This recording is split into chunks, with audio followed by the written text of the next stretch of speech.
우리는 누구나 소망을 이루는 삶을 살고 싶어 한다. 그런데 아무리 원해도 이루어지지 않는 일들이 많다. 고대 하와이안 시크릿, 푸나의 마스터들은 어린 시절부터 형성된 잠재의식의 믿음들, 즉 무의식적인 콤플렉스들이 그 원인이라고 말한다. 푸나웨이라는 책에 의하면 우리는 늘 타인과 세상을 만나고 있다고 생각하지만 우리가 만나는 것은 언제나 자신의 마음이며, 콤플렉스는 당신이 어떤 일이 가능하다고 믿는다 해도 그 문을 가로막을 수 있다. 사람들은 기억이 뇌에 저장된다고 믿고 있지만 사실 잠재의식과 기억은 뇌에 저장되는 것이 아니다. 오늘은 잠재의식의 콤플렉스들을 제거하고 원하는 현실을 창조하는 방법을 알려주는 책, 푸나웨이에 대해 이야기해보겠다.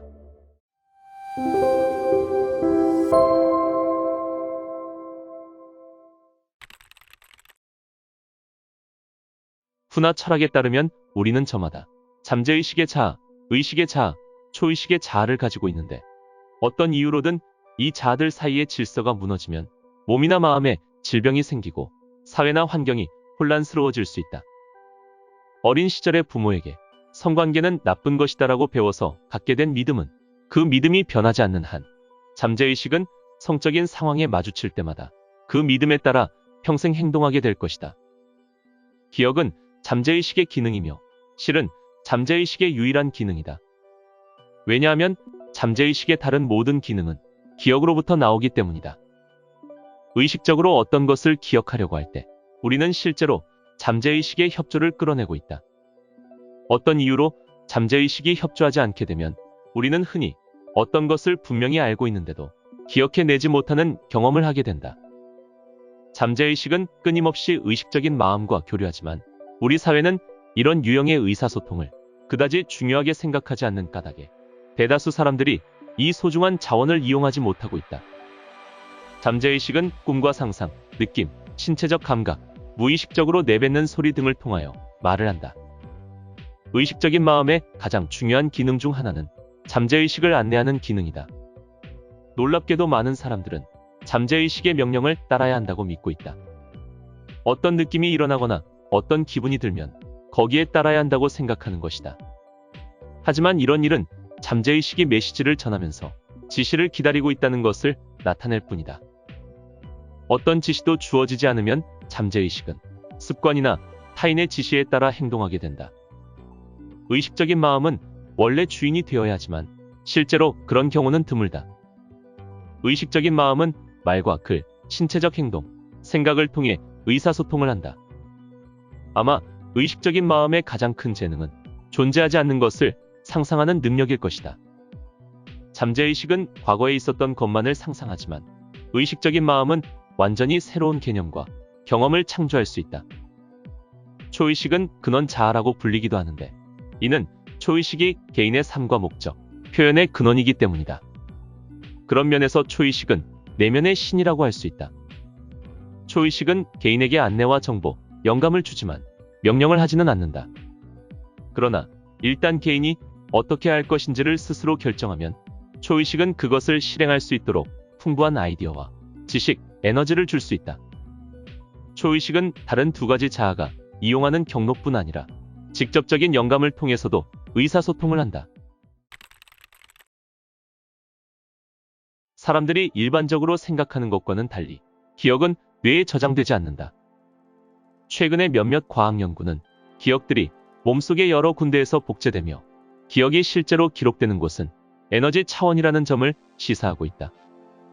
예를 들어 컴퓨터의 물질적인 부분들은 실제 기억을 위한 편리한 틀로 사용될 뿐이며, 실제 기억들이 저장되는 곳은 자기장이기 때문이다. 당신이 지난주 파티에서 어떤 사람을 만났다고 가정하자. 그 사람의 신체 특징 하나하나는 정보의 비트를 나타낸다. 그것들이 모여 바이트가 되고, 이것은 그 사람의 전체 모습을 나타낼 것이다. 그 사람이 한 말이나 당신에게 보인 반응은 다른 바이트를 형성할 수도 있다. 또 전체 파티는 당신의 기억 속에 일련의 단어 집단들로 저장되어 있을 것이다. 그날 저녁 당신의 관심을 끌었던 인상들은 언제든지 떠올려질 수 있는 대기 상태로 남게 된다. 그것이 충분히 인상적이었다면 평생 그렇게 남아있을 수도 있다. 당신의 생체 컴퓨터 속에는 수많은 정보들이 존재하며 잠재의식은 비트보다 단어를 훨씬 더 쉽게 찾는다. 간혹 떠올리려고 하는 이름이 전혀 생각나지 않다가 한참 뒤에야 떠오르는 이유는 바로 이 때문이다. 그것은 처음 나타났을 때 의식적인 주의를 충분히 받지 못했기 때문에 대기 상태에 있지 않았던 것이다. 긴장이나 걱정은 당신의 에너지장과 기억의 과정을 교란시킬 수 있다. 몸의 모든 작용체계는 잠재의식의 직접적인 통제를 받는다. 잠재의식은 이런 체계들을 운영하는 법을 대부분 DNA 분자 속에 담긴 것과 같은 세포의 지시들을 통해 알게 되지만 그중 상당한 양의 지식은 의식적인 결정과 훈련, 부모와 사회를 통해 물려받은 믿음들로부터 나온다. 다시 말해 몸의 기능은 우리가 생각하고 느끼는 방식과 우리가 생각하는 내용에 의해 직접적인 영향을 받는다.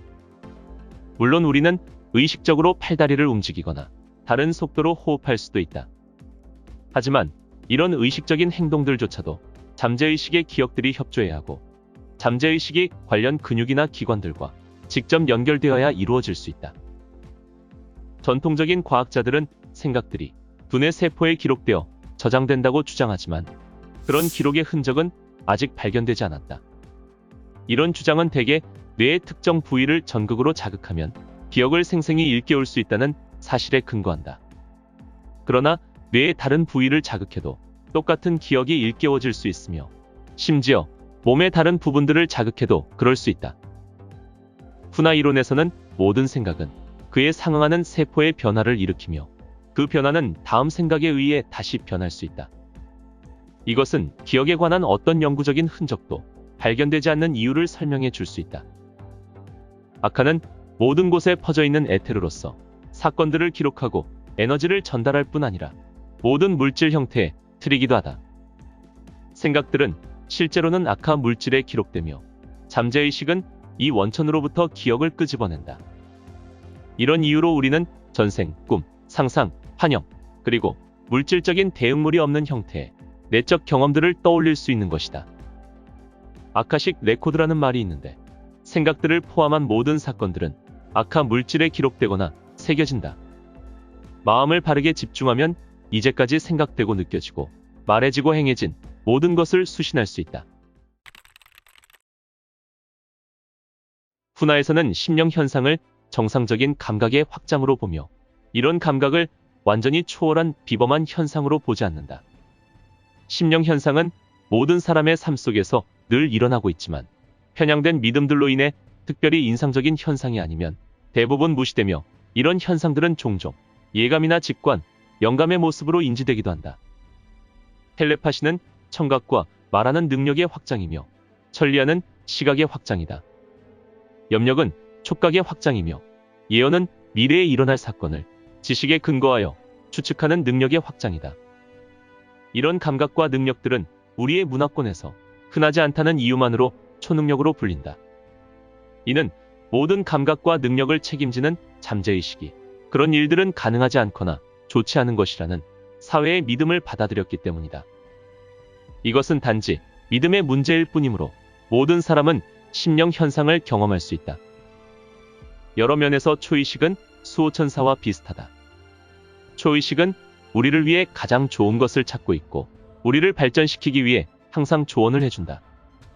초의식을 인정하고 초의식과 소통할 때 우리 내면의 신인 초의식은 삶 속에서 훨씬 더 활발하게 활동할 것이다.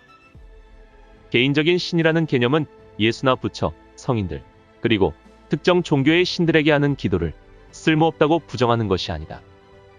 다만 당신이 누구에게 기도를 하든지 그 기도는 먼저 당신의 초의식을 거쳐야 한다는 것을 의미할 뿐이다.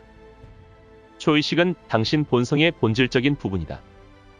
따라서 당신이 어떤 높은 존재와 접촉하기를 원하든지 그 존재에 이르는 것은 여전히 당신이다. 모든 사람, 모든 사물은 초의식, 즉 상위 자아를 가지고 있다. 서로 상호작용하는 존재들이나 사물들의 집단은 모두 자체의 집단 정신을 가지고 있는데 이 집단 정신은 개별적인 상위 자아들의 집단적인 모임일 뿐 아니라 그 자체로 온전한 존재이다. 이는 당신이 수십억 개의 개별 세포들로 이루어져 있지만 하나의 온전한 인간인 것과 같다. 하와이의 전통에 따르면 꿈속에서 우리의 정신은 여행을 하며 사람들과 장소들을 보고 다른 영혼들을 만나며 초의식으로부터 메시지를 받는다. 이 모든 사건을 우리는 꿈으로 기억하는 것이다. 그 밖에 더욱 진보된 존재들로부터 정보나 안내를 받는 꿈들도 있고 다른 차원들을 여행하는 꿈들도 있다. 낮 동안에는 의식적인 마음이 어느 정도 통제하며 이 물질 차원은 잠재의식에 의해 전해지는 감각적인 정보를 통해 인식된다. 그러다 잠이 들면 잠재의식은 서서히 물질 차원의 정보를 제공하기를 멈추고 다른 차원의 정보를 제공하기 시작한다. 우리가 받는 것은 꿈의 경험을 나타내는 묘사일 뿐 경험 그 자체가 아니다. 수많은 꿈이 우리의 눈에 비논리적으로 보이는 까닭은 이 때문이다. 당신이 꾸는 꿈의 대부분은 자신에게 독특한 의미를 지닌다. 예를 들어 당신이 고양이를 좋아하는데 꿈속에서 고양이를 보았다면 그 꿈은 긍정적인 상징일 수 있다. 반대로 고양이를 싫어한다면 그 꿈은 부정적인 것일 수 있다. 마찬가지로 대부분의 사람들에게 다리는 다른 단계로 건너가는 상징일 수 있지만 만일 당신이 토목 기사라면 그 꿈은 직업과 관련된 것일 수도 있다. 이렇게 꿈은 자기 삶의 전후관계 속에서만 정확하게 해석될 수 있으며 꿈 해몽책이 일시적으로는 도움이 될 수 있겠지만 가장 좋은 해석은 결국 자기 자신으로부터 나온다. 많은 사람들이 반복되는 꿈을 꾸는데 이런 꿈들은 잠재의식이나 초의식이 당신에게 어떤 메시지를 전하기 위해 몹시 애쓰고 있음을 보여주므로 특히 중요하다. 사실 악몽은 내면의 강한 갈등이 상징적으로 나타난 것일 뿐이다. 악몽은 흔히 당신이 어떤 문제를 오랫동안 의식적으로 억압했을 때 나타난다. 꿈의 언어는 텔레파시나 투시의 언어와 비슷하다. 모든 꿈은 당신의 잠재의식이 들려주는 이야기다. 인류의 가장 소중한 예술적, 과학적 성취 가운데 상당수는 그들이 꿈에 관심을 가졌기 때문에 가능했다. 푸나 용어로 영적 통합이란 의식, 잠재의식, 초의식을 의식적으로 합일시켜 삶의 가장 높은 목적을 실현하는 것을 의미한다. 세 가지 자아가 지상의 존재 안에서 하나로 통합될 때 그 존재는 신의 벗이 된다. 당신이 생각, 물체, 경험 등 어디에 주의를 집중하든지 당신과 그 대상 사이에는 에너지의 흐름이 일어난다. 집중의 강도가 강해질수록 산만함이나 저항이 줄어들어 에너지의 흐름이 더 강해진다. 저항이 일어나는 주요 원인은 의심과 두려움이다. 의심과 두려움이 사라지면 당신의 목표는 아무 노력 없이도 실현된다. 만일 당신이 지금 어떤 일을 쉽게 잘하고 있다면 그것은 그 일에 대한 두려움이나 의심이 없기 때문이다. 자기의 마음을 영적인 생각으로 채우면 두려움이나 의심과 싸우지 않고도 그것들을 초월할 수 있으며 자기의 목표들을 더 쉽고 즐겁게 이룰 수 있다. 그리고 지금 이 순간에 초점을 맞출 때 창조적인 일이든 영적인 일이든 당신은 가장 효율적으로 일하게 된다.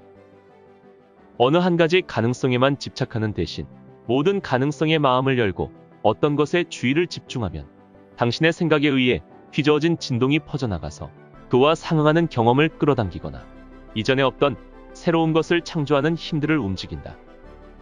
그런데 소망이나 바람 속에 조금이라도 의심이 섞여 있다면 이 과정에 방해가 될 수 있다. 아는 것만으로는 충분하지 않다. 그 다음에 필수적인 단계는 그것을 실제로 적용하는 것이다. 여기에는 당신의 일부인 숨겨진 자아도 해당한다. 숨겨져 있는 것은 잠재의식이 아니다. 그 존재는 당신의 몸과 행동으로 드러난다. 초의식 역시 숨겨져 있지 않다. 그 존재 역시 당신의 경험으로 드러나기 때문이다. 우리 모두는 자기의 믿음과 해석, 생각과 감정을 통해 자기의 현실 경험을 창조하고 있다. 이는 우리의 믿음과 해석의 결과로 우리의 현실이 창조된다는 말이 아니다. 우리가 바로 창조자들이며 우주와 함께 창조하는 공동 창조자라는 뜻이다. 이제 당신은 분명히 짐작하게 되었을 것이다. 숨겨진 자아와 마스터해야 할 자아는 당신이 자신이라고 알고 있는 자아라는 것을.